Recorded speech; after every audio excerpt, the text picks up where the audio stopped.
to another edition of Head to Head Sports. I'm your host, Brian Parker, along with my co-host, Mr. Randall Hargrove. How you doing, sir? I'm good. How you doing? Man, I am good. I was sitting here looking at um I was looking at um how many shows we have done this season. What's up, dudes? What's up, Robbie Jenkins? How you doing? Jenkins, what's the deal? What's going on? Wow, man. So I'll get into that after I say this part. Thank you, everybody, for tuning in to Head Head Sports. We are streaming live and direct on X, formerly known as Twitter, Instagram, YouTube, Facebook Live, LinkedIn, Roku TV, as well as Amazon Fire TV. Hope I got all of them. But yeah, that's a whole lot. This is our fourth season of doing this. I I'm going can't to believe guess. it. Huh? Let me guess. I'm going to guess this is our 83rd show.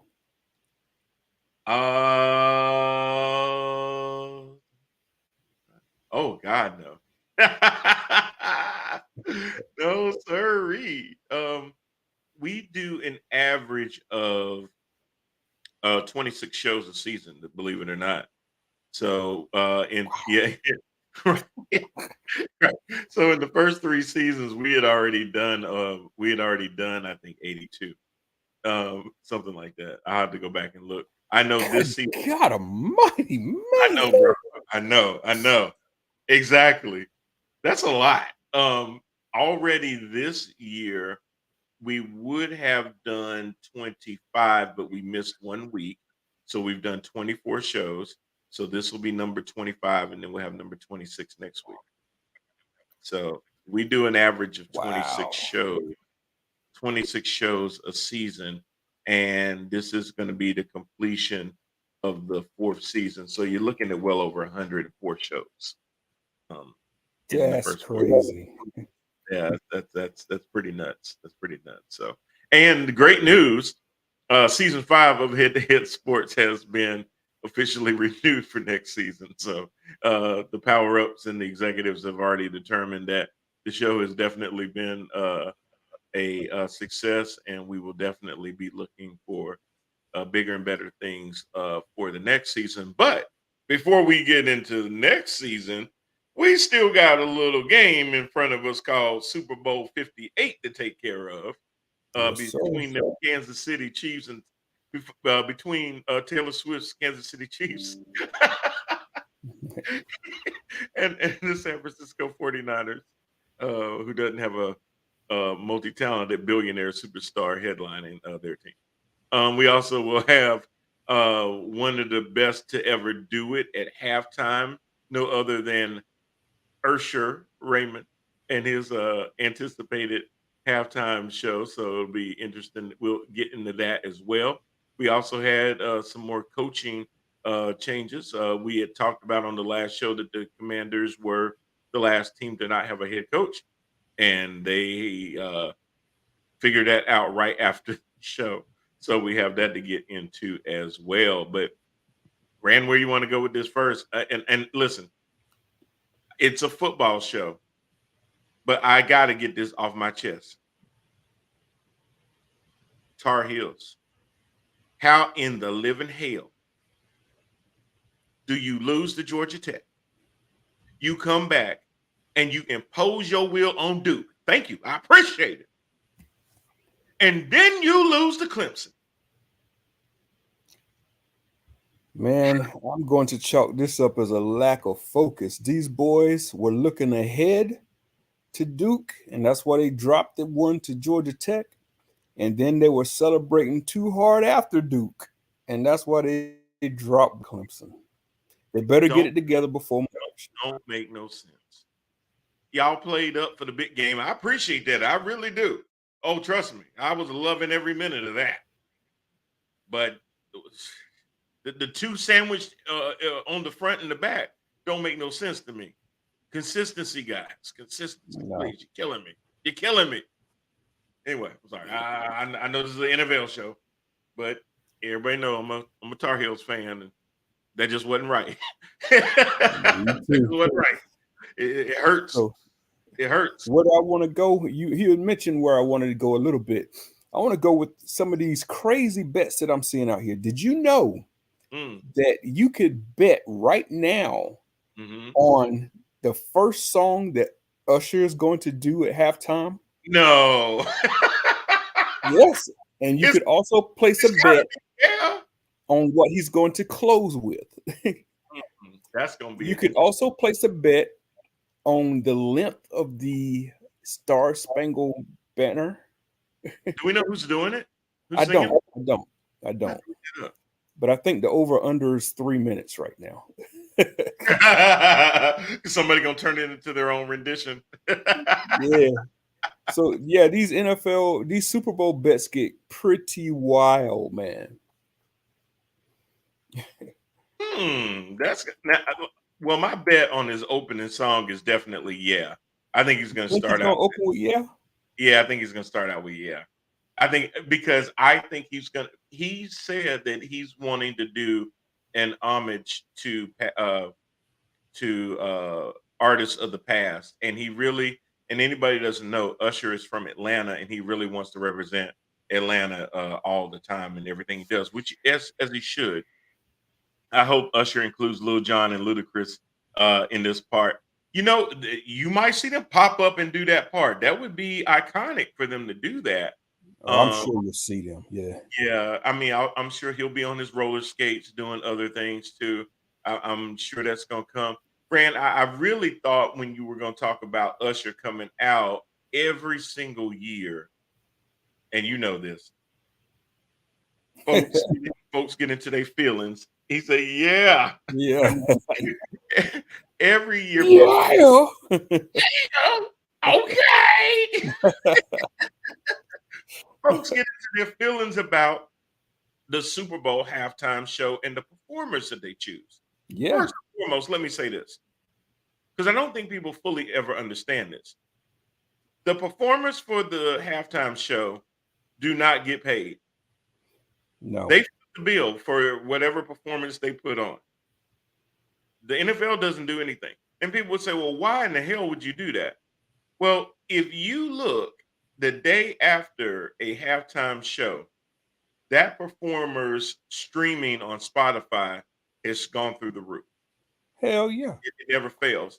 And Usher, being no fool, has been doing residency in Las Vegas for the last 18 months at least. That's right. And what he announced already, because Lord, on my Facebook feed, all my female friends can't wait. He has pre-sale tickets going live, I think, first thing in the morning. Pre-sale Yeah. for his uh past, future, present tour that is starting. Oh, right after the Super Bowl. Of So course it is. I'm a little bummed that he only has one show coming to Charlotte. There's a lot of places that he has multi 2 night shows like Atlanta, Brooklyn. I saw a couple of other places where he's going to be for 2 nights, but he's coming to Charlotte just for one night. But Pete, man, it's going to be crazy. I think it's at Bank of America. I'm not quite sure. Um, but it will be in Charlotte. Maybe if it's not at Bank of America, I don't know where it's going to be. Yeah. That would make more sense. He could sell out Bank of America, to be honest. Definitely. Definitely. Wow, yeah, because There's he's not going to Greensboro, so a lot of people in that area, Raleigh area, they would definitely come down for that show. There's a couple of thoughts I want to go with this. First of all, you hit it on the head about why would somebody do a halftime Super Bowl show without getting paid? Listen, man, I am not even kidding when I say this. I would pay Usher $1,000 to wear a Kendrick Cole T-shirt during the halftime performance. Bro, You know why? Because I'm going to get that money right back. tenfold. Tenfold. More Tenfold. than that, but yeah, Yeah. That's an easy decision, man. So easy. why is he not getting paid? In other ways, he's going to get paid. Yeah, Trust it's called deferred payment, but it's me. coming. Exactly. It ain't even And deferred that long. the other thing where I thought you were going with this, I had a big debate in the water Yes. cooler about this not too long ago when it was first announced that Usher Yes, I was would be going the Super Bowl Mhm. halftime performer. And Mhm. people were naming other bands that they would prefer to see because of their displeasure for Usher. And people must understand that a halftime Super Bowl performance has to be all inclusive, y'all. Has Mm-hmm. to be all inclusive. So when you throw out bands like why hasn't Metallica got their shot? And why haven't some of these other hardcore rock bands got their shots? My answer to you is I doubt they ever will be, because it only hits a certain genre of the population. And the Super Bowl is an all inclusive event. That's the Exactly. thing that you got to understand. Yeah. I mean, would I go to a live band night to hear Metallica and Def Leppard and some of those other groups come out and play and stuff? Absolutely. I would too. You know me. Yeah, definitely. But when you're talking about the Super Bowl, and you got to remember, there's a difference between artists and performers. When they talk about Beyonce, Lord, I ain't gonna start no mess on this show. Um, when I look at Beyonce, Beyonce is a hell of a performer, but I could probably list 5 singers way better than Beyonce. Uh, so, but she's a performer. That's what Oh she yeah. does. She can do a show. There's a lot of singers. I love Mary J. Blige. I don't want to see Mary J. Blige in a concert because she is not a performer. She's a singer. Yeah. She can't move. She's stiff. Some people just don't move on stage too good. That's not their thing. And so there's a difference between a performance and somebody that just has God gift talents and stuff like that. Taylor Swift is a performer. Is she the strongest singer? No. But I mean, I can't doubt what she did. I mean, hell, she's a billionaire now. Her Eras tour was the highest grossing tour ever. Yeah. So she can perform. There's a lot of people that are great performers. Prince was a great performer. The best. Oh my God. Like, stop. Yeah. He was a great performer. That's it. Michael Jackson, undeniably a great performer. Yeah. Those are acts that it doesn't matter if you're a millennial, if you're Gen Z, it doesn't matter what you are. Certain performers can sit there and just take a multitude of genre of people over time and just captivate them.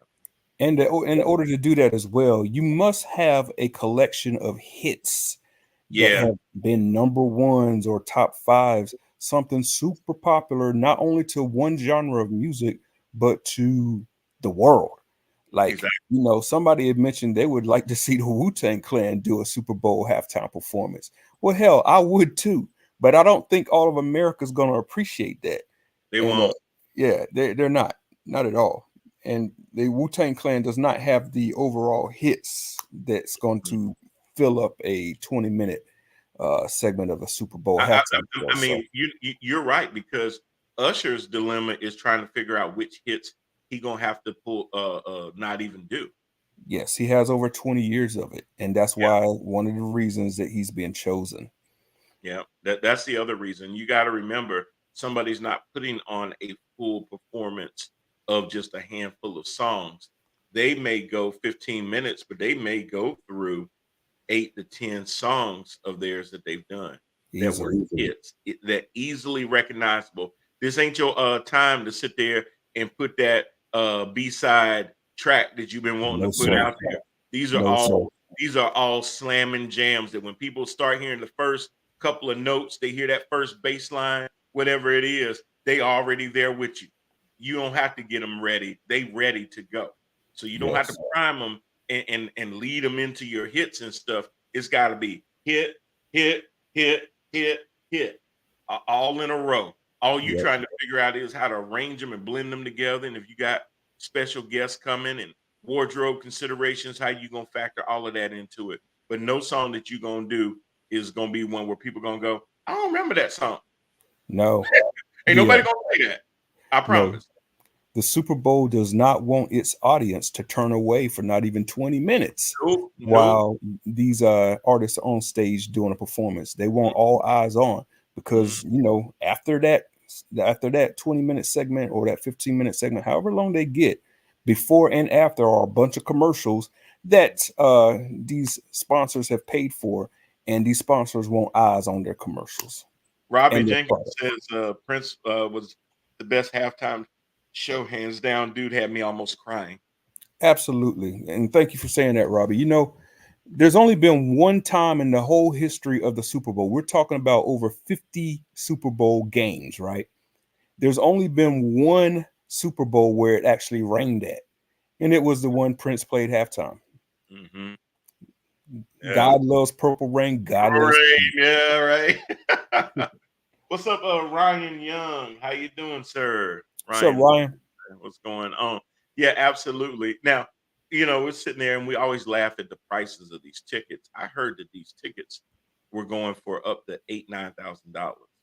The average. It's just unbelievable. And Yeah, they're doing it at Vegas. How in the world do you fill up all of those seats with tickets averaging over 8 grand? it's insane, but they're gonna do Yeah. it. Robbie said that was epic in the rain. Yes, sir, it was. Yes, sir, it was. Yeah, Yeah, yeah. that is going to be something really, really crazy. I know that people look forward to the commercials, and that's the other thing people got to realize about the NFL. The NFL is global. The Super Bowl is a global thing. It will be the most watched television event of the year, most likely. Um, Hmm. it is just up there. A lot of NFL games are listed as the most watched across anything, any Yeah, given season. Of course, we know the Cowboys pull a lot of those games. Uh, Panthers probably don't, but whatever. Um, but so a lot of eyeballs will be on the NFL, their marketing, everything else. It's also Black History Month, so you're gonna see a lot of homages paid um, to that as well. So you'll see a lot of social things. You'll see a lot of different kinds of commercials that the NFL is going to put on. What they're spending on these 30-second commercials is going to be unreal. But it's like you said earlier, Rand, if we could get Usher just to wear a Kendrick Colt shirt, he only have to wear it for the whole set. I'm Even if telling he just does it in one wardrobe change, just puts it on, man. I mean, I'm gonna have to like call your manager or your publicist just to get in touch with you. you. Um, hey, who is this? Yeah. Yo, this Brian. We did the show together. Oh yeah. He ain't got time for that no more. Usher done blew him up. Like what? So yeah, it could happen like that. It's gonna be crazy. Yeah. This is gonna be media weekend. Well, it has been media week so far, interviewing all the players and coaches, and everybody's already down in Vegas getting ready. As a matter of fact, Rand, tomorrow they're going to have the NFL honors where they will seek out different awards. You'll have your Walter Payton Man of the Year award. Each team has a player that from their team was nominated as their Man of the Year. So there's a lot. Every team has it. I know for the Chiefs, Patrick Mahomes was named uh, that person. But then they're also going to have other awards too. It's going to be tomorrow. I think it starts at 9 o'clock. It'll be on CBS NFL Network and stream on Paramount and NFL Plus. Yeah. Um, of course, they're going to have the AP Most Valuable Player. I believe the finalists are Josh Allen, Lamar Jackson, C. Mac, Dak Prescott, and a second 49er, Brock Purdy. Okay. Mr. Brock Purdy, Mr. Irrelevant. Yeah, from what I can see online, it looks like they've whittled it down to these 5 guys, and we'll see who's going to win tomorrow. Who are you? Wait a minute. Robbie says cheapest I saw was $6,284 for a ticket. God It's insane, man. damn, Like you that's said, that's nuts, bro. Super And Bowl gonna is be sold out too. it's going to be sold out. Absolutely. You I talk heard about people from all over the world trying to get in. I heard Christian McCaffrey's fiance bought mom's a suite for $2 million. Good God, man. So she wanted to come to the game to see C Mac play, and the fiance uh, sat there and gave up the $2 million for the suite so she could be able to see C Mac. Yeah, you're talking about other network shows that usually come on Sunday nights. They're moving their program to other nights, or just not doing them all together. They're showing Yeah, a like what you rerun doing? Might do a because, rerun. yeah, they don't want to compete with the NFL. Yeah, they can. Um, NFL, they can't. You're right. The NFL is just sick, man. It is Yeah, a cash cow, that- and it's gobbling money right now. man, all that money, just so much money. Yeah, yeah. Everybody gonna be out there. So most valuable player, who you got? I'm going with my boy that I wish the Panthers would have chose for the draft. Um, well, no. I'm gonna do that for. I'm gonna save him for my rookie. Okay, okay, My MVP. yeah. I'm gonna go to the left with this one, and I'm going C-Mac. You know, I think from start to if you were saying start, and it should be your whole body of work should determine being the most valuable player. Most valuable player means you show up in big moments. Most valuable player means you're consistent. Most valuable player is um, somebody when the lights are bright, it don't get too big for them. Hmm. Somebody that their availability is good. They've been durable the entire season. Everybody And gonna get picked up every now and then. And I don't think anybody on the list uh, when you look at Josh Allen, he's had inconsistence. Lamar's had inconsistence. Dak has been up and down. Even Brock had a couple of doo-doo games. yeah, But the one dude that you knew that if you got the rock in his hands, you almost would have to hold your breath is C-Mac.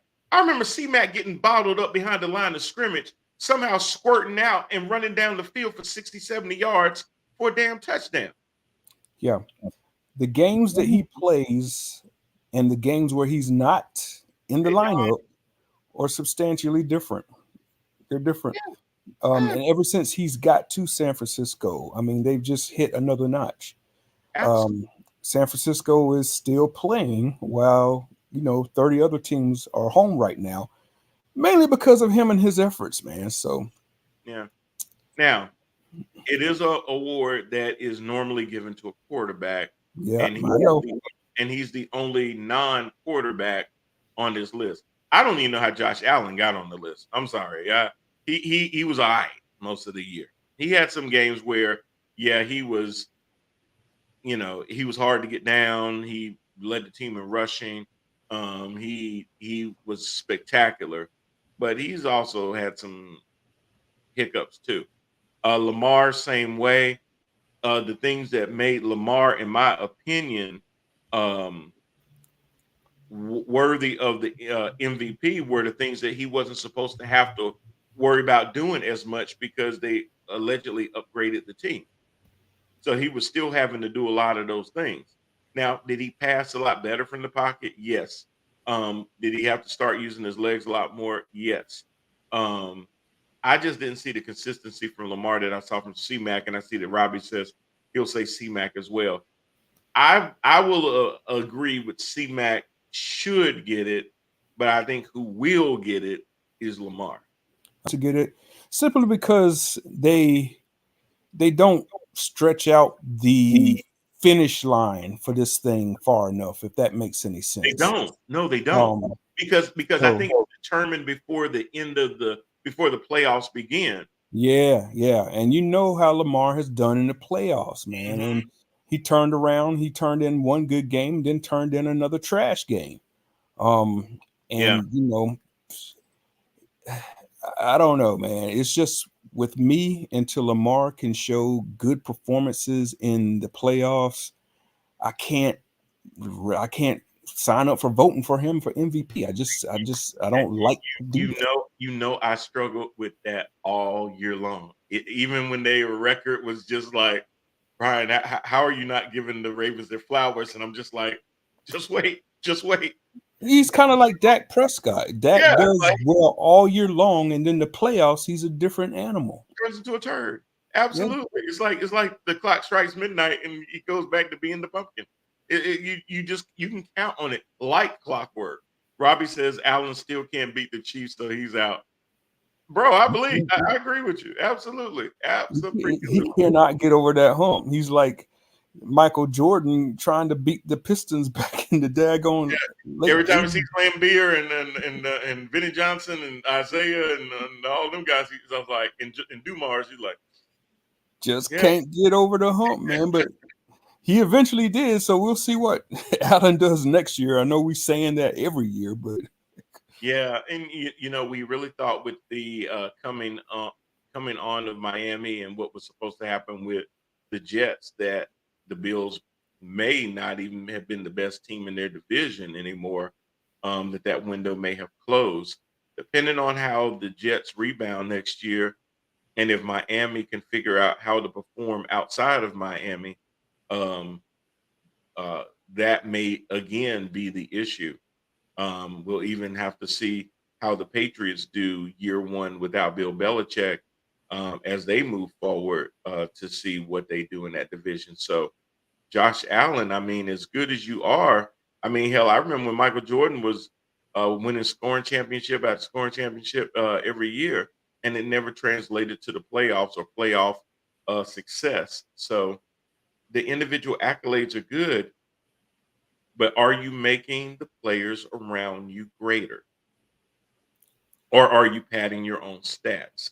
To me, an MVP is somebody that makes not only goes out there and they can be counted on, but just their presence on the field makes everyone around them better. it's It's that. that And and with Josh with Josh Allen, it's this as well. Um, Speaking of your Michael Jordan reference, when the clock was under 10 seconds and the Bulls had one final play that they needed to run, and everybody knew who was going to get the ball, number 23 still delivered at the closing. Right. At the You closing. know where it's going You and know you where it's going, can't stop it. and you still can't stop it. But Josh Allen, he's had it on his, he's had it on him for quite a few postseason games. Hmm. If he goes and gets this first down in the last game he plays with the Chiefs, we're not even talking about the Chiefs being here right now. But he Right. he failed on that last drive, man. It's like when the game is on the line with Josh Allen, he's always come up short. Sometimes not his fault. I'm not going to blame him for the 13-second thing that happened a few years ago, but Yeah. you got to find a way to win these games and get over the hump, man.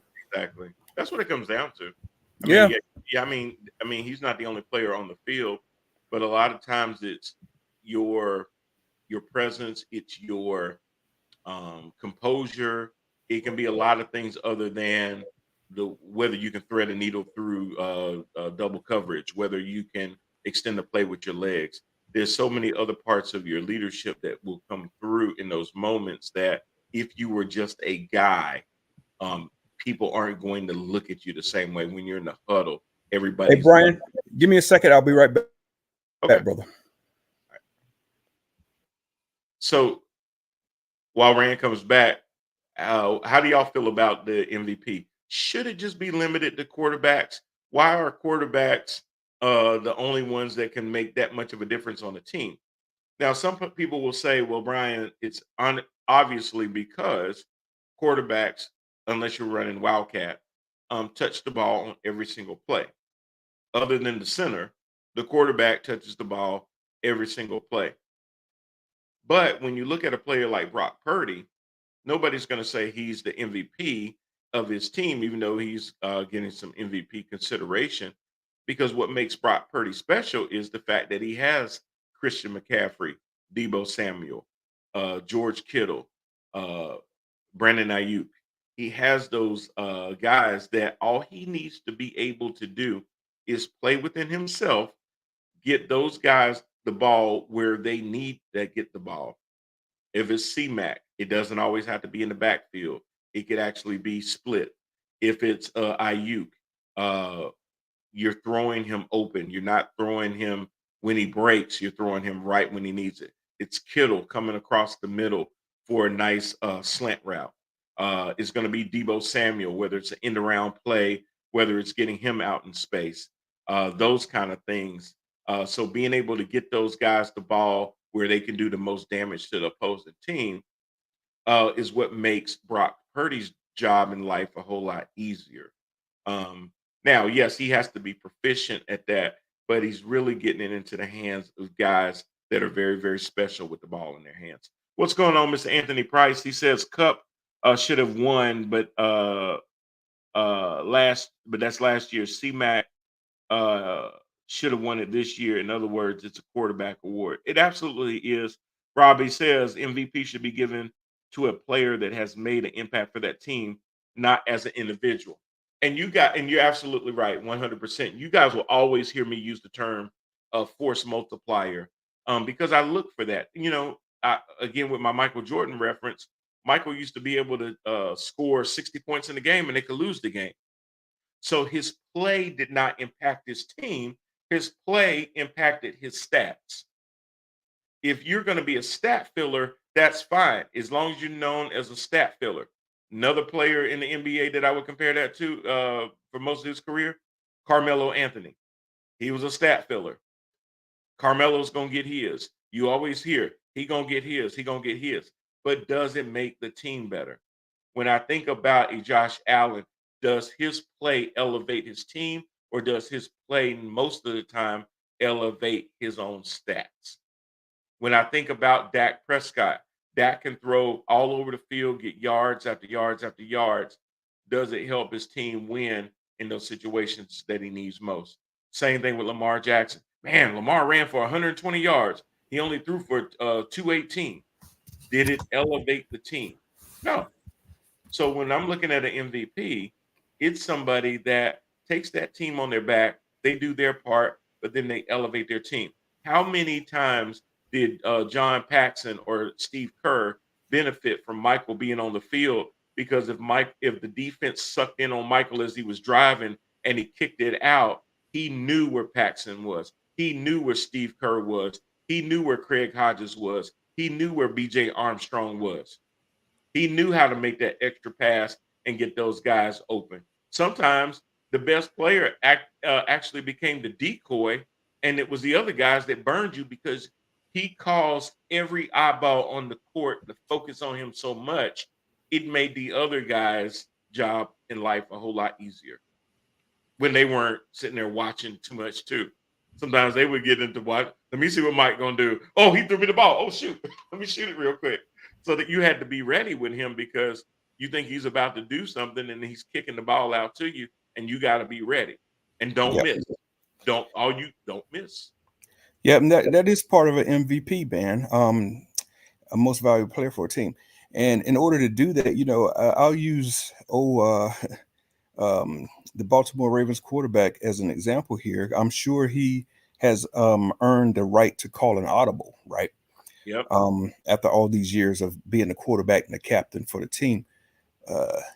So even if the game plan was to throw all these daggone times in the AFC divisional game that they lost, um, I'm sorry, the AFC championship that they lost to the Chiefs, even if it was to throw all these times, which I don't think it was, but Mm-hmm. even if it was, doesn't he have the right to call an audible and call some run plays?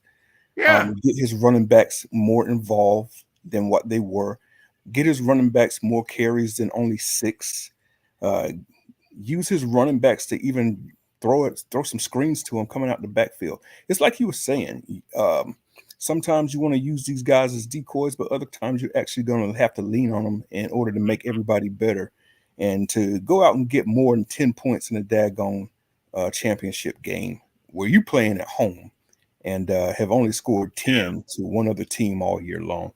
Well, So, you told the defense that you weren't interested in running the ball, so now they only had to make their defense play one phase of defense against you.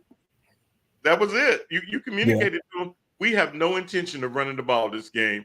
So now you can play zone, you can play man, you can play cover two, um, and you can continue to blitz as he did. Spags kept blitzing and blitzing and blitzing, and actually got to him 5 times, I believe, in that game. So yeah, it, because if your receivers can't get open, you got to hold the ball longer.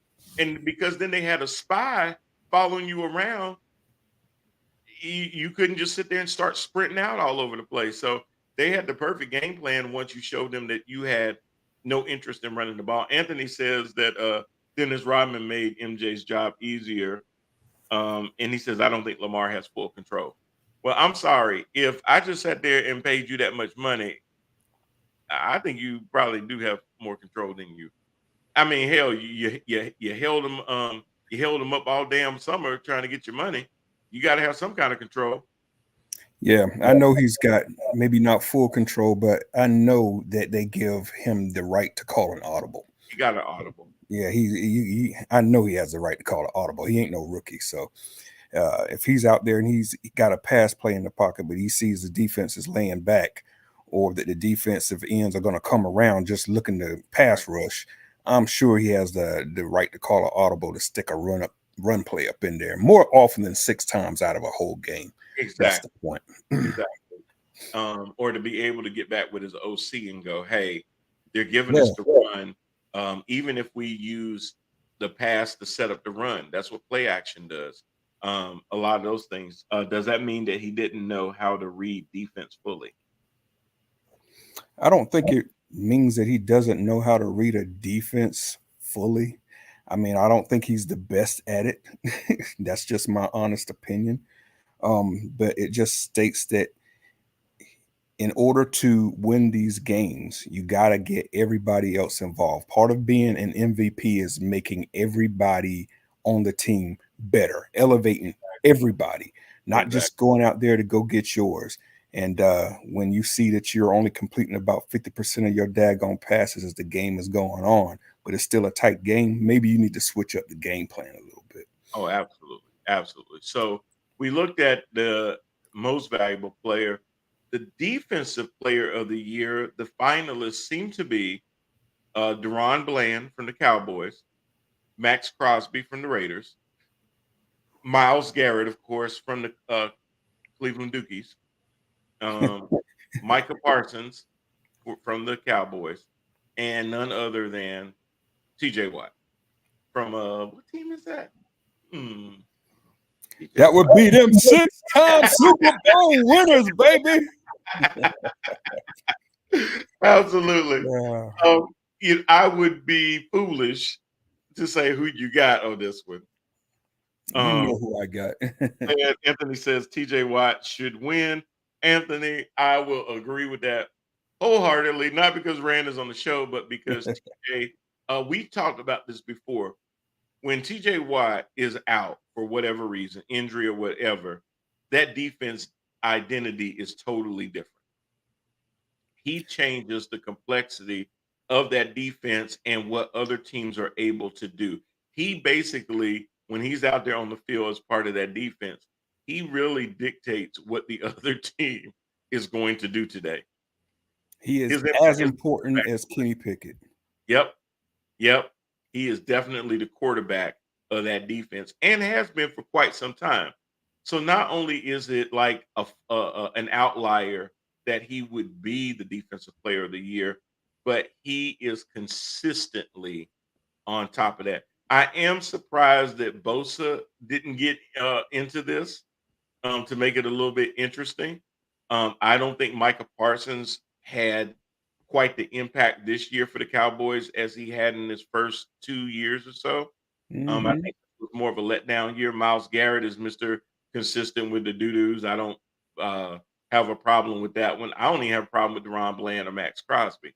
I would have pulled Micah Parsons out and put Bosa in, though. I would too, because Fred Turner. The same way we were talking about, the finish line not being extended out long enough for these things. I will say the same thing about Michael Parsons, who was destructive all the way up to the playoffs and then absolutely disappeared. But I even saw some games in the regular season where teams had schemed to make him irrelevant. I saw a lot of games where he was out there, but he didn't record anything. Nothing. Like, just out there running around. Yep. How did you neutralize Micah Parsons when people are sitting there talking about he the second coming of LT and this and that and the other? And you got to be careful when you start. Now, it's not that he can eventually get to that point, but we got to be careful when we heap praise on players too early that they the second coming of Lawrence Taylor. That's a lot. Robbie Yeah. said Crosby will be the sleeper. He was a destructive player, but TJ should win. Anthony says I don't think Bland really did nothing to win it. I don't think he did anything to win it, but I don't have a problem with him having some consideration. I think it's pretty cut and dry that it's TJ, and the only one on this list that I would even give any miles to be close to him, pun definitely intended, is Miles Garrett and Max Crosby, a really, really close third after that. I would put Michael Parsons at the bottom of that five. I would too. Yeah, I didn't see it from him this year. I think he felt probably it seemed like he felt um underused out there. So maybe sometimes the effort wasn't there. I think he is more naturally um a linebacker. Yeah. Even though they try to put him in as a DN. I think he's more situated to be a linebacker. I think sometimes when you got a guy and you want to use him like a Swiss Army knife, it doesn't really help that player because you really want them to uh, be focused on a certain part of the field. I like the versatility. If somebody goes out, you need to move them over. Hey, great. But I think you need to decide where you now, if you're going to line them up on the left, you're going to line them up on the right. That's one thing. But having them play different positions probably doesn't make him the most effective. It's like you're good at everything, but you're not great at anything. Yeah, I agree with that. Kind of wears them out and tires them as well. Exactly. Exactly. Yeah, you really need to understand the difference because football is very situational. So there's a difference between you playing defense on 3rd and 2 and 3rd and 7. So where are you lining up, where you're going to be at, and those kind of things on those types of plays. So I think concentrating on that one position kind of helps you hone in on it a little bit better, and you feel like you're more involved. Where the offenses don't have the opportunity to take you basically out of a play, just because they know, oh, if he's lined up over here, then we're gonna run. Then we got a whole laundry list of plays that we can run that will make him less effective. Yep. I watched every Pittsburgh Steeler game and watched a few God bless you. Cleveland Brown games. Yeah. Um, I never saw anybody scheme TJ Watt out the game, and I never saw anybody scheme Miles Garrett out the game. Exactly. Didn't Exactly. happen. Exactly. Well, how about the offensive player of the year? And some same names pop up in this one that popped up for MVP. One that was talked about early but did not end up on the MVP was Tyreek Hill. By far, the Cheetah is on this list. Lamar Jackson is on this list, which that one kind of stumps me a little bit as the offensive player of the year. Somebody gonna have to give me some stats to make me believe in Lamar on that. CD Lamb, which second half of the year, definitely. First half of the year, who? Christian McCaffrey definitely is on this list. And then Dak. Yeah. I don't know about them choices. Now, I got my conspiracy theory. They know damn well that C-Mac should be the MVP. Hmm. But they are so ingrained that it got to be a quarterback. They're going to give it to Lamar. So as a concession, they're going to get an offensive to C-Mac. Yeah. When it probably should be Josh Allen, who's not even nominated. Right. That's where you should put him. Now, Tyreek, through the first 8, 9 games, yeah, it would have been Tyreek. He kind of tailed off at the end of the season because he is in a ball-dependent position, meaning that he needs a quarterback to accurately throw him the ball. Tua got less and less accurate at the end of the year, which affects Tyreek's performance. Waddle was out a lot of games towards the end of the season. That puts a lot more heat on Tyreek, which, yeah, if you throw him the ball, he's still going to get it. But what makes him even more productive is when you got him on one side of the field, you got Waddle on the other side of the field, and your defensive coordinator is basically up there just losing his crap because he's like, okay, well, how do we do this? Because if I put man on Tyreek and then one over the top, then I'm gonna get killed by Waddle. So what am I doing? I can't do that. And if you man him up, you might as well leave him by himself. So You got I DB saying, "Please don't do that to me." don't leave me on no island, and a Tyreek Hill island, a cheetah island. You're dead. You're dead. Yeah, he don't even wait for him to get to his break. Just throw it in the air. See what happens. Throw it up there.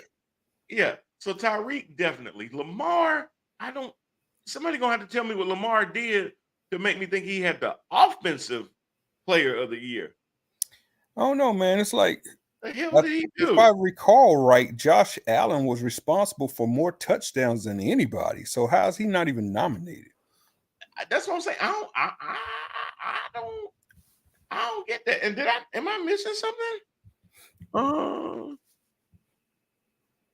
normally have my stats up. I didn't have my stats up. I'm trying to see the hell Lamar do this year to get that, because if it's okay, I'm not going to even say passing. Let me see what he did in rushing.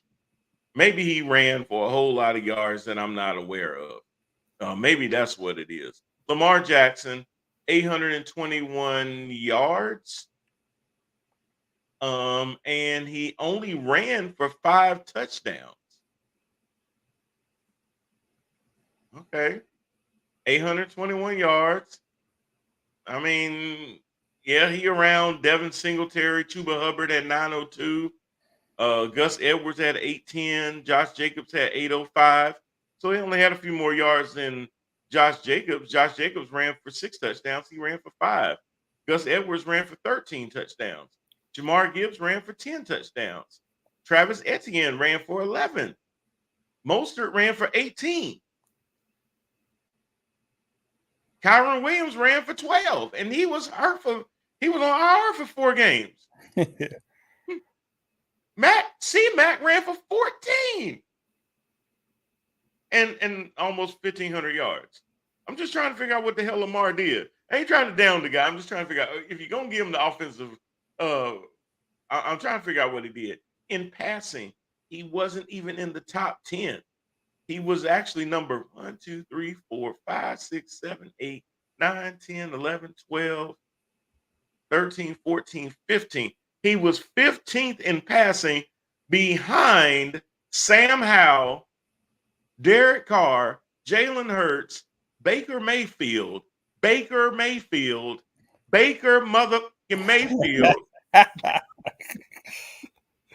So how is he on this list for offensive play? What? He passed for 3,600 yards. Baker Mayfield passed for 4,000. I'm just saying, Baker Mayfield, y'all. Brock Purdy, 4,280. Tua had 4,600. How is he on this list? Somebody please help me out. I ain't trying to take it out the man's hands, but God dang it. Tell me how he got this. I see Josh Allen stats. Josh Allen passed for 4,000 yards, had 29 touchdowns through the air, had another 15 touchdowns on the ground. Right. So how is he not on the list? That's crazy. Exactly. If you say, hey, let me put a quarterback on this list. Wait a minute. How is it not even Mahomes? After what he had to deal with having no damn receivers. He had 27 touchdowns and 14 picks. He did almost 4,200 yards passing. He was in the top 6 in passing. I'm not saying I would have put him on there, but I'm saying, how did you get Lamar on there? Yeah. Is Mahomes, was he one of the candidates for MVP? No. See, these lists are crazy, man. That's what I'm saying.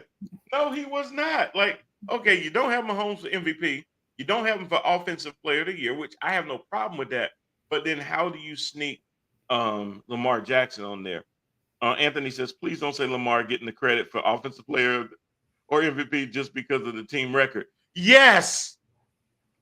That's it. Yeah. That's it, Anthony. That's all it is. Yep. Jessica, hey Jessica, miss you, love you. Hope Myrtle Beach is cool. Travis Kelce is a hottie. Okay, That's Jessica, where we're going now. Jessica, maybe he is, maybe he isn't. That's definitely not for me to say. What I will say, in which I'm glad he finally came out and said, is he in no way in the living hell created the fade. I've been getting fade since 1978. Somebody made mention about going to the barber shop and getting the Travis Kelsey, meaning getting a fade. Man, please, what?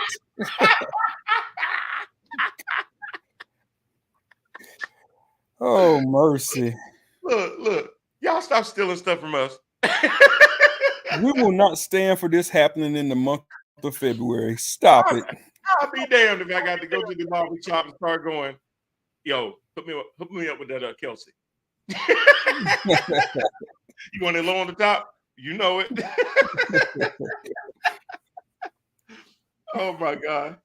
Oh my gosh. Jessica says no fades have been out for years. And Anthony said, let me get that Travis Kelsey number one. Yeah, you gotta get the number one, get the half. Gotta blend it in real good. Man, when I heard that, I started dying. I said, Lord, can y'all please let us have something? And then don't be taking the fade away from us in Black History Month. My God. Yeah, I'm saying that's what I Jesus said. Don't do it Christ. in Lord have February. We mercy. will not stand for that. Man, I've been rocking. Y'all can go back all these years on this show. Seen I've been rocking my fade. I don't know what y'all talking about. Getting a Kelsey. That is not a Yeah. thing. And it We has ain't been several decades, but I used to have one too. right. Listen, we are not gonna start. What we not gonna do is revise history. I know a lot of folks out there want to revise some history.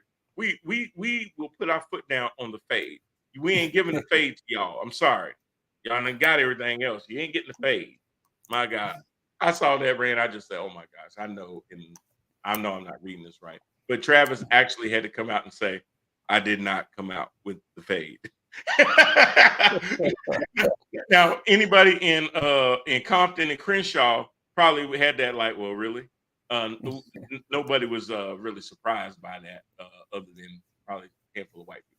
But anyway, um, so my offensive player of the year, I believe, is going to be C Mac. What Jessica say? Fade. Oh, I thought you was just old and you had a receding hairline. I know in the living hell you ain't gonna come on my show. See, I ain't got no. Well, I do have a little bit of receding hairline, but I didn't have one back in the '80s. I had full head of hair and I was still getting a fade. Now my barber does a good job. He shape up that receding hairline. I will let you know, Miss Creed. Jessica Creed, I don't know who you are, but you're trying to get canceled on Brian's show. I'm gonna come on down there to Horry County and straighten that out. Uh, Oh, I will be down in Horry County real soon then. But anywho's, I do think my conspiracy theory is gonna work. She says, you know, I have to give you a hard time. I know you do. I know you do. Um, so I think C-Mac is gonna get it because they're gonna feel compelled to give it to Lamar. But the fact that they have him as a finalist for Offensive Player of the Year, I go back to Anthony's point too. What's up, Steve Norris? I go well, back. Norris. I go back to what Anthony said. I think they're trying to give Lamar Offensive Player of the Year simply because his team had the number one seed and they had that record like they did. Yeah, I believe that too. They Way to go. dominated all season long, but like I keep saying, they did not hold a finish line out long enough because got in the playoffs and they again failed. So Exactly. Okay. Here's one that I think is a consensus, but it's good to see who all made the list. Offensive Rookie of the Year. Um, it's funny how they listed it too. Jahmyr Gibbs definitely had a great year, hands down. Sam Laporta, his teammate, had a outstanding year. Puka Nakua, boy, that boy is bad. That's a bad boy. Here's a kind of a sleeper. Started out with a lot of promise, but the team was just so bad he couldn't get it going. And him and Kyle Pitts look like they've been the most underused players in the NFL, and that was Bijan Robinson. He started out strong. When I first game he played, I was like, oh my damn, he bad. He gonna be crazy. And then lastly, they listed C.J. Stroud. Not even a thought for me. Now, You know where I'm going with this. you ain't got to blink your eye. No. It's definitely C.J. Yep. I mean, it ain't even in my mind. It's not even close. But I do respect the 3 of the other 4. I don't really care so much for Bijan Robinson being in it. But Puka, Sam Laporta, and Jahmyr Gibbs definitely worthy of getting some honorable mentions, not necessarily winning it. The one that would be the closest in my mind, though, to CJ Stroud would probably be Puka. Absolutely. Because you can just put him anywhere on the field and you have to account for him no matter how they line him up. Yeah, wide receiver is not an easy position to learn coming out being a rookie. And this man made it look like he's a veteran. Like he's So, been out there for years. like he's been out there for years. I mean, he skipped his whole rookie season and went straight into his 3rd year. So yeah, I got much respect for Puka, man. And Jahmyr Gibbs and Sam Laporta, I will say this: their production is just another acknowledgement of the wonderful year that Jared Goff had. Yeah. The way that he has bounced back from, almost being an afterthought after the Rams traded him for Matthew Stafford. He has really reestablished himself as a top tier quarterback. Most definitely. The Lions are on their way. They will be back next year. And let me point this out as well, because some of you in the cooler gave me some beef for this. But do you remember, Brian, the first game of the season when the Lions beat the Kansas City Chiefs in Kansas City? And Oh, yeah. I went on the cooler and I told people how much that victory meant for not only the Lions, but the whole city of Detroit, and how it could propel them into a good year. I had some people pushing back on that. Oh, it's just another game. It's just another game. What have you say now, man? What do you say now? Yep. I mean, that game was super important to the Lions and for everything that they've been through since 1991. And they just used that as momentum to carry them through the whole year, man. That victory on a national stage, which they don't get the primetime lights often, especially not for opening day. Just they don't get that. Yeah, just Thanksgiving. That's all they get. That's all the shine that they usually get. NFL puts them on opening night. They respond in a big way. Away from Detroit, playing against Kansas City, defending Super Bowl champ, and they come away with the victory. Yeah, man. Yeah. That game was huge for them. That was a statement game to say it was a statement. We're here, we're ready, we belong. That's right. You are not going to be able, when you see us on the schedule, look to see who you play after us. This ain't the same old Detroit. Yeah, you're gonna have to make sure that them 60 minutes that you scheduled to play against us, you better show up and play every freaking second, because we ain't gonna let it go until the clock is at 0-0-0-0. That's how Detroit played it, and good for them. I don't think anybody else out there thinks any other person should be offensive player of the year. Let us know in the comments. But we both picked C.J. Stroud. The other nominees for it again with Jahmyr Gibbs of the Lions, Sam Laporta of the Lions, Nuka Pakua. I'm going to have to say it backwards. Puka Nakua for the Rams, Bijan Robinson for the Falcons, and then C.J. Stroud. And we both think that because what C.J. and his head coach, D'Amico Ryans, was able to do with that team, that it should definitely warrant that. All right, let's look at defensive player of the year. This is very interesting. Rookie defensive player of the year, Will Anderson, was picked right after CJ Stroud. Yeah. At number 3. You got Jalen Carter for the Eagles, Joey Porter Jr. for the Steelers, Kobe Turner for the Rams, Devon Witherspoon for the Seahawks. Now, Rand, I know you are a Steelers fan. Yeah. But do you think Joey Porter? Now, I'm leaning more towards Will Anderson. It's Will Anderson. Okay. I'm not that much of a homer, Brian. You know I keep it real, man. I can't pick my boy Porter, even though he had a very nice year. He only had one interception, so Yeah, well, he had some promise. I mean, yes, it's a great pick, and I think he's going to do well over his career. Um, definitely. I think Jalen Carter will too once they revamp the backside of that defense. The Yeah, corners and the safeties didn't help him out at all, but I think that front is going to be contend with for quite some time, and I think Jalen Carter, out of Georgia, right, yes, was a monstrous pick for that defense. definitely. So that's going to be good. Kobe Turner definitely, Devon Witherspoon definitely, but I just think in this particular year, I think a lot of these guys are going to be on the charts for a while. But Will Anderson, what he was able to do to help solidify that defense, a lot of tackles, tackle for losses, sacks, all the whole thing. He was out there a lot of times playing over his head as if he didn't know he was a rookie. The whole team played over their heads as if they didn't know that they just had back to back to back to back to back losing seasons.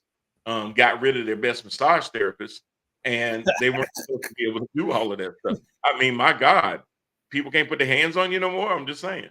So, so to do all of that, to be able to get that home playoff game, win your division, my God, that's crazy. So he had a lot to do with that too. CJ Stroud did his part on the offensive end, but the Mhm. defense also showed up time after time after time, and he definitely had an impact on that defense for sure.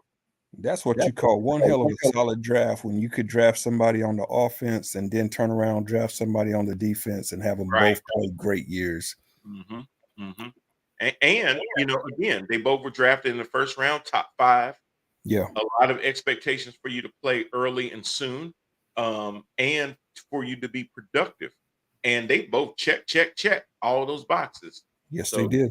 good for them on that. So definitely expect Will Anderson to get that award tomorrow. Here is an interesting one. Um, Comeback Player of the Year. In my mind, when we had talked about this a couple of weeks ago, first one that came to my mind was Baker Mayfield. Um, as much as I've harped on the guy, or it was Tua, and as much as he'd been riddled with concussions, not being able to finish the season, all those kind of things. They are both on the list, but also on the list, the one that really throws me. Well, two of them kind of throw me.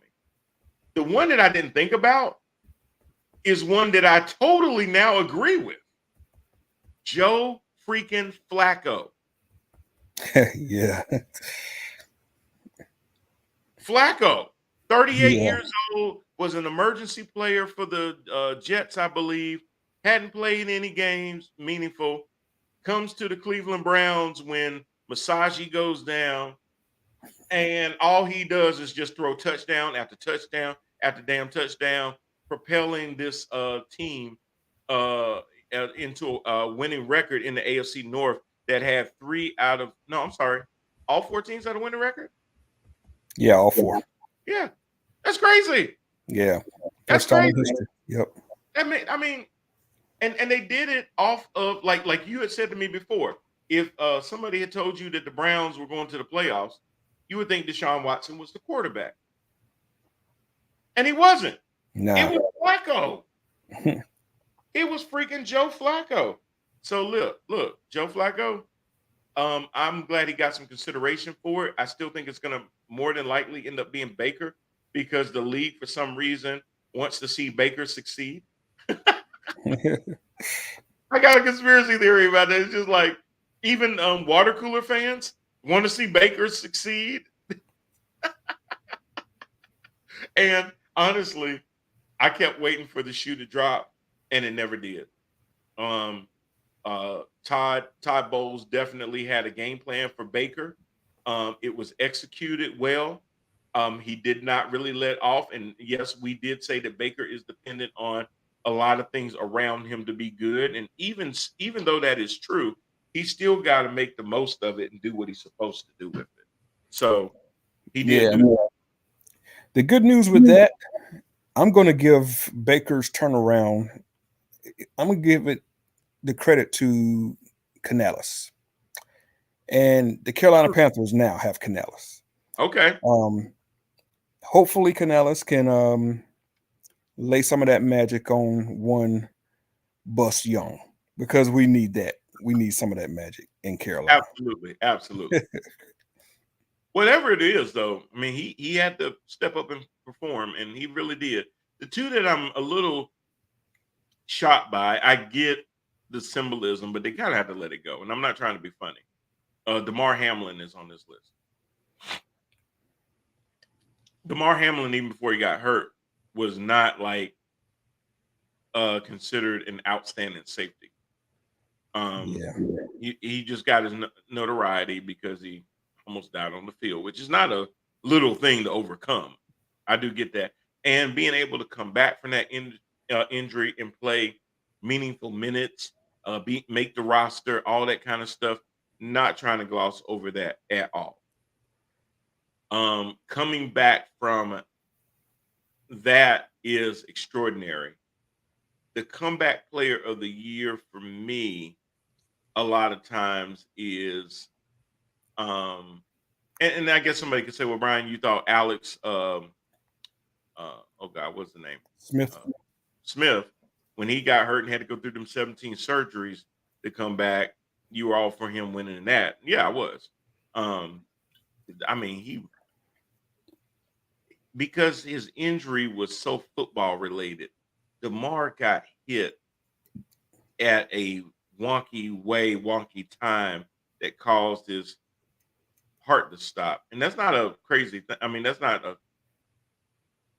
I'm just looking more at the fact when Alex Smith came back from 17 surgeries. I mean, they were talking about amputation. Yeah. He did come back and play. Matthew Stafford, I don't know what he came back from other than he had a bum elbow the year before and he started throwing a bunch of pick sixes. And then they said he was healthy and he was still throwing some pick sixes. So I don't know what he came back from. He came back to throw more pick sixes. Yeah. I could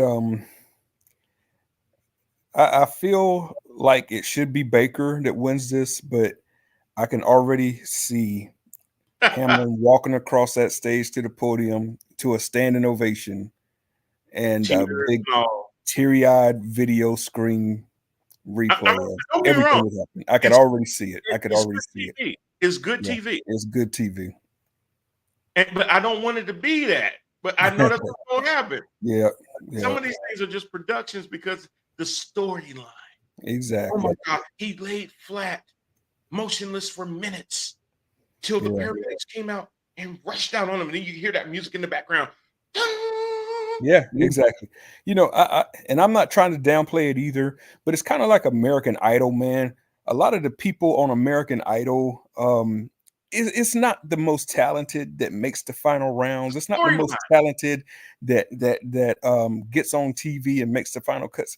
It is the storyline behind the people that are in line for those Yes, things. Yeah, yes, it's yes. absolutely the storyline. So Oh God, you're pulling at my tears. And oh my God. yeah, You yeah. know, yeah, I know this was gonna happen. I already know it's gonna happen. Anthony says, "I swear it's gonna be Baker," and then he says, "No," he says, "It's gonna be Baker," and he says, "I swear Demar wins." Done with the NFL. And I think it's for the same reason that I said. Like nobody's trying to belittle the fact that dude could have died on that field. Right. The comeback player is normally that guy that was counted out because of the way they played on the field. They come back that next year and it's almost like redemption. Yeah. That's the best way that I can explain it. It's like my play was so subpar, or I did not meet the expectations that people had for me. Baker Mayfield was a number one pick. He is on his fourth NFL team, and he looked like he was one more Carson Wentz pass from being out of the NFL. Should have been. We're like, oh, how's he gonna make the roster? You right? Because they had Trask down there, and I'm like, oh, Trask will beat him easily, and he didn't. And I'm like, really? But anyway, but he proved to be able to hold his own. I don't know what Trask could have done, but Baker proved to hold his own. Um, so that's when I think about comeback player of the year. I'm thinking about a player that may have just, for whatever reason, hampered by injuries all year long, just did not perform the way that we're accustomed to seeing them perform. And then, oh my God, they come out and they just had this blockbuster year. It was kind of like that year where Adrian Peterson came back less than a year later after having torn his Achilles and just blew the NFL up. Or Just Geno Smith. or Geno Smith, who been around forever, just kind of went from one team to another, could never really hang on to a roster or anything like that. He was just known as a journeyman, just an old reliable, kind of like Teddy Bridgewater. Um, and then just puts up numbers as if he was a first round draft pick. And you're just going, where did this come from? Nobody Yeah. saw it coming. That performance, his performance all year long last year was just so on point that it was like, who is this dude? That's what I think about. Anthony says, now hear me out. Think about Anthony. If DeMar played 40% or 60% of the season, then yes, I'll give him the award. I don't think he did. But I don't think it's going to matter because people, damn it, need to get their Kleenex and handkerchiefs out and get ready. Because I tell you, they're going to play that music. Y'all know that music I'm talking about. And the standing ovation. I could just see it coming, man. Standing ovation, and I want to thank God, and da da da da. Oh yeah, okay. It's gonna be one of those. It's gonna be one of those. Robbie says Flacco or Mayfield will win. Yeah, I think it's gonna be Baker, but I do love the fact that they acknowledge what Joe Flacco did, even if he doesn't get it. Give that man his flowers because he had been more than an afterthought for quite some time. He wasn't even considered that dude when the Ravens won the Super Bowl. They had to give him a contract. It was always because of that defense. So, but nobody can deny that the reason that the Browns did what they did towards the end of the season was because of their 38-year-old quarterback. He saved their season. He did. He did. Yeah. He did. Now, who would expect that out of a 38-year-old when I got a quarterback on my team? Never mind. Oh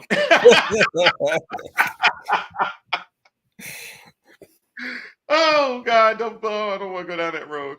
I don't want to go down that road. I kind of do, but I don't. Coach of the year, 5 coaches. There are, I mean, this is a pretty good list. Pretty good list. You got Dan Campbell from the Detroit Lions, John Harbaugh from the Baltimore Ravens. Remember, regular season award, so team record. DeMeco Ryans from the Texans, Kyle Shanahan from the 49ers, and Kevin Stefanski for the Cleveland Browns. Now, I will start with this. Stefanski did a hell of a job keeping that team afloat after losing Watson and going through quarterback after quarterback. At one point, they had P.J. Brown out there. And still continuing to plod along, even when people just figured they were dead, had nothing to go. Harbaugh, easily, because of their record, is going to be considered in that. Dan Campbell, what he's done for that team, those guys believe in him. Obviously, he believes in them a little too much, too many fourth down plays, but he's a great guy. Yeah, he's talking about kneecaps and all that other stuff, just hilarious talk. He don't believe in his field goal kicker. That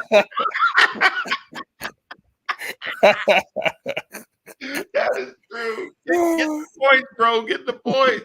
That might be the only dude on the active 53-man roster that he don't believe in. Yeah, you don't believe in that dude. Oh, then you got Kyle Shanahan, boy wonder, that just continues to use his Mr. Irrelevant quarterback to keep the season going, has propelled him into the Super Bowl. And then you've got DeMeco Ryans coming in after a whole lot of cultural issues with the Houston Texans, coach after coach after coach, just players wanting to leave because of the toxicity um, of the organization. Um, whether it was Watt, whether it was oh man, my receiver, Lord, I just forgot. Played for Tennessee. Oh yeah. I know you're DeAndre talking. Hopkins, D Hop. Yeah. D Hop leaving, Masagi leaving, players not wanting to be there. And then to come in as a first year head coach, first year quarterback, and go to a 10-7 record, get into the playoffs, have a home playoff game. Your quarterback is most likely going to be the offensive rookie of the year. I know Robbie just put up here Dan Campbell. I would have agreed with you if the Houston Texans did not win their division. Now I understand that the Lions also won theirs. But I would contend with you that the Lions had an easier road to win in their division than the Houston Texans. Everybody thought it was going to be the Jaguars and then maybe the Colts as a close second. They weren't even projected to win their division. They were projected to come in third or fourth. The Lions from the beginning, y'all can watch the first show of this season, we projected the Lions to win the division. Nobody projected the Texans to win the division. That to have a first year coach now, Dan Campbell, and then look at it this way: Dan Campbell has been there for a couple of years now. The players know what they expect. They believe in their coach and everything else. After what the Texans have been through off the field and on the field over the last 3 to 4 years, for DeMeco Ryans to come in and have instant success. Campbell's first year wasn't instant. I think they went 1-15. They played in a lot of close games, but the ball just didn't bounce their way. DeMeco Ryans comes in his first year, instant success ran right off the gate. Quarterback play on point. Had a couple of hiccups as you would as a team trying to find your way, your culture, and everything else. But for the most part, for a 17-game body of work, for a coach to get his team up and ready to play and believe that every game that we play in, we have an opportunity to win this game, it's DeMeco. Yeah, I feel you on that. I like DeMeco too. He did an outstanding job. I believe everything that you said, and I agree with everything that you said. But I got to go with Mr. Dan Campbell on this one, just because of the fact that he changed the culture of a whole city. It's true. And he just turned that whole franchise around. And has them playing winning ball now and has a bright future. So Agreed. I'll give it to him. But I also say that you got to add some room in there somewhere for my coach, who also used 3 different quarterbacks to get to the playoffs when everybody said that we were going to come in last place. Got it done with Ducky. We got it done with nothing. Turned chicken blank into chicken salad. That is true. That is true. And still maintains the most consistent winning streak in NFL history. Now right. the longest tenured coach in the NFL. Robbie says Detroit was 9-8 in 2022. LOL. Yeah, I agree with you. So, Robbie, I will say this: as much of a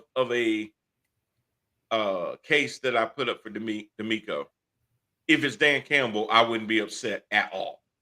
Yeah, if it's DeMeco, I won't be upset. If it went one or the other, I mean, for me, it's almost 1 and 1A.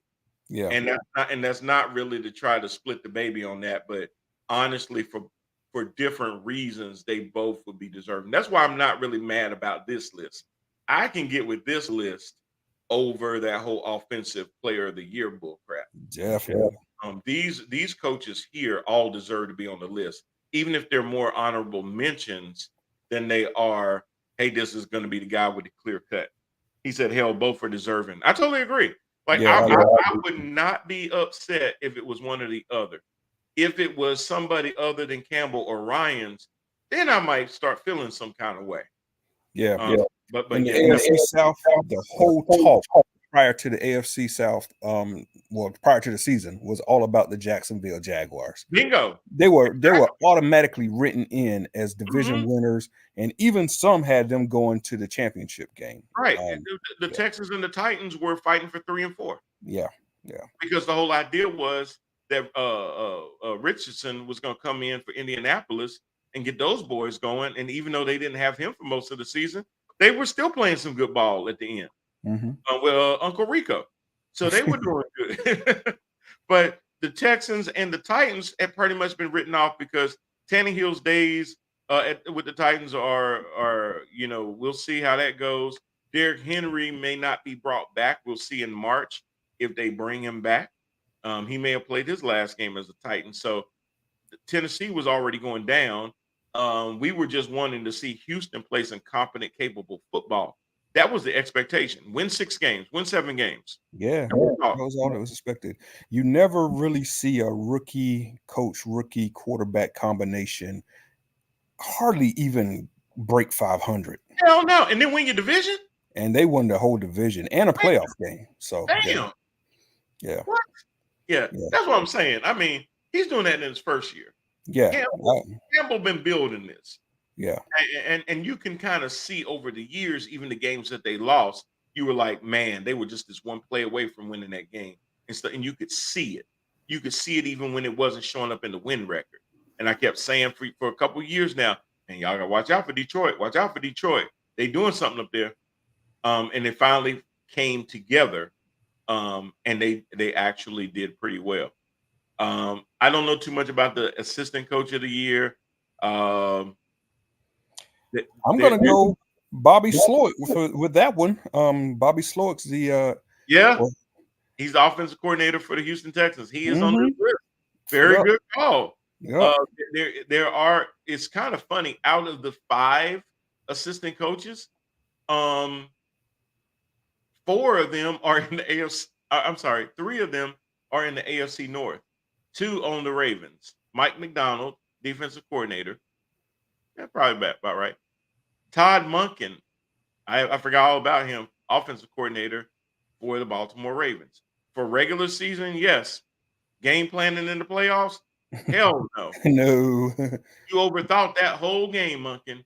And right now, saying your name in the city of Baltimore isn't a good thing to do. Oh, you Todd Monken? Pop, pop, pop, pop. I just said Todd Monken. I didn't say I was him. Oh, my bad.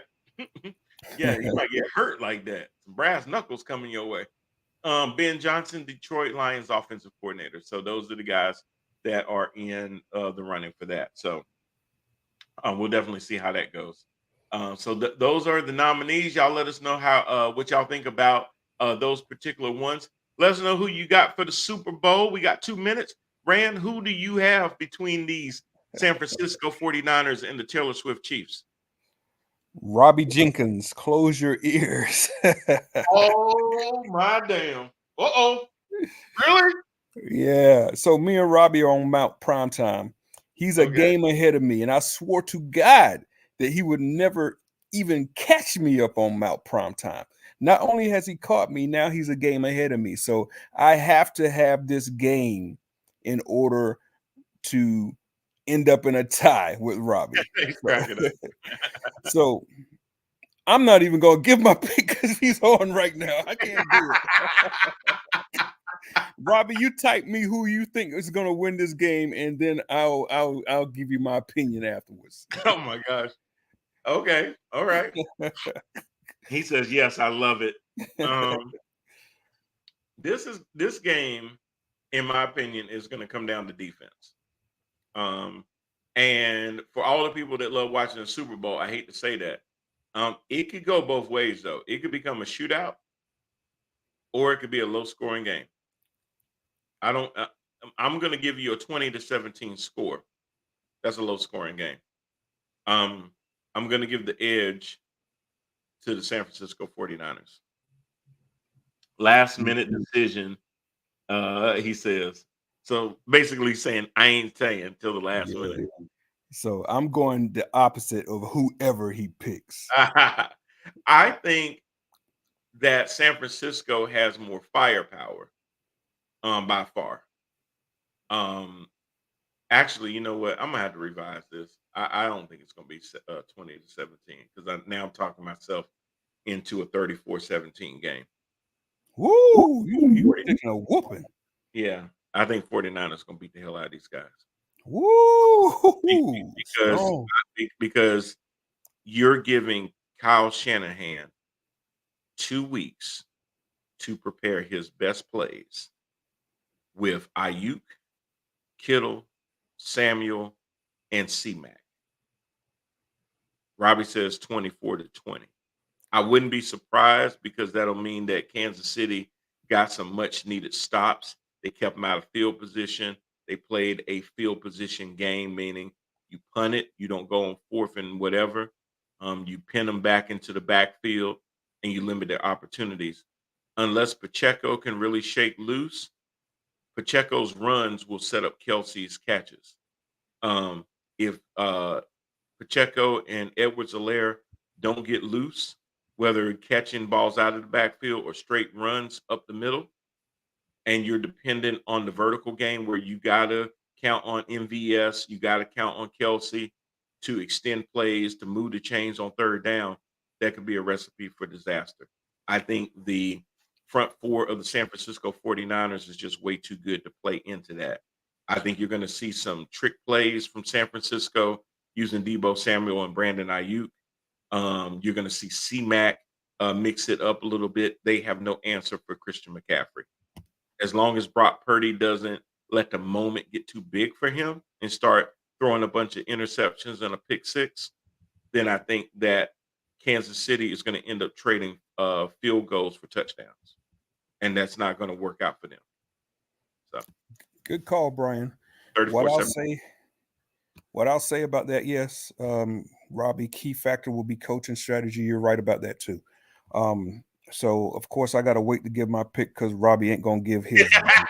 But what I will say about this game is this: please, you boys in the cooler, do not put anything in the cooler about the Super Bowl being rigged. You guys sound like a bunch of freaking idiots. You sound like grown men who believe in freaking Santa Claus. Stop it. Come on, man. He ain't lying. He ain't lying. Look. There is no rigging. Y'all do not understand what all would have to happen to rig an NFL game. Jesus, man. I mean, number one, the amount of people that would have to be in on it and for it not to leak. This is astronomical. You think that many damn people can keep a secret? I'm telling you. And here's the other thing. Please. If it's rigged, why come Dallas ain't in the championship? Why come Dallas never went up against the Patriots? Jerry Jones got more money than God. I'm telling you. And here's the other thing too. The WWE came out a long time ago and admitted to being rigged. Has it stopped viewership at all? Nope. No, it hasn't. They'll be in Charlotte tomorrow. Yeah, if the NFL was rigged, they could just admit it, come out, say, yeah, we fixed games. It's not going to stop y'all from watching. Shit, y'all are watching now, and some of you think it's rigged. But quit this crap, man. Y'all sound like I said, a bunch of grown men believing in Santa Claus still. Stop. Exactly. And the Loch Ness Monster. And, and Bigfoot, too. And Bigfoot. Sasquatch. Robbie says, me and Randall gonna ride the short bus. Oh man, they gonna have me on the short bus with all this rigging games crap. I'm telling you, driving me crazy. That's unbelievable. Well, y'all listen. We have had a good time going through this. Looking forward to a great Super Bowl halftime show, the commercials, the whole thing. Get your wings, get your subs, get your Coronas ready. It should be one for the ages. Cannot wait to see what unfolds, and we will talk about it all on Wednesday, our last show of the year. Yeah. So hold up, Brian. You said Usher's going his first hit is going to be yeah. Okay, I'm going to go on record and say it's going to be "You Remind Me." Uh-oh, I got you thinking. Like, you might got me on that. I could see him. See the thing about you.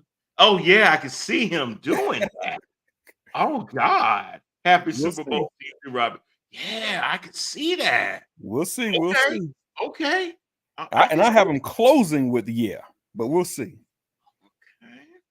it. Okay. I see what you're going. I see where you're going with it. All right. Well, we're gonna see. We're gonna see. Y'all have a great Super Bowl. And we will see y'all again next week. Y'all have a good one. Peace out.